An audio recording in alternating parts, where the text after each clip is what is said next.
తెలంగాణ ముఖ్యమంత్రి కేసీఆర్ ఢిల్లీ వెళ్తున్నారు. ఎన్నో వినతులు మరెన్నో సమస్యల పరిష్కారం కోసం ఢిల్లీ బాట పట్టారు కేసీఆర్.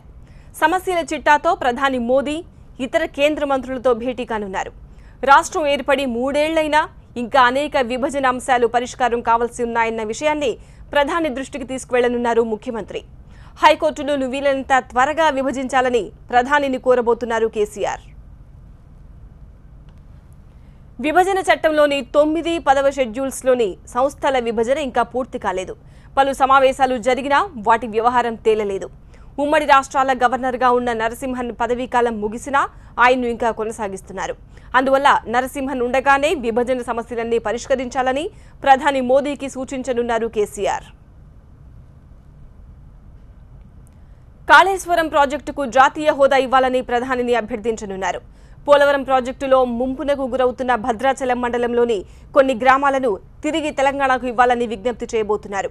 ఆయా గ్రామాలు ఏపీలోకి వెళ్లడం వల్ల భద్రాచలం మండలంలోని కొన్ని గ్రామాల ప్రజలు ఎదుర్కొంటున్న సమస్యలను ప్రధానికి వివరించబోతున్నారు తెలంగాణ ముఖ్యమంత్రి కేసీఆర్.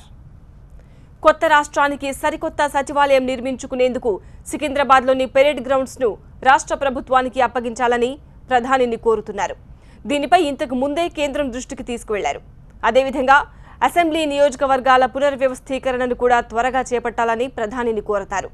మిర్చి రైతులను ఆదుకునేందుకు మద్దతు ధరను మరింత పెంచాలని కేంద్రాన్ని కేసీఆర్ కోరతారు.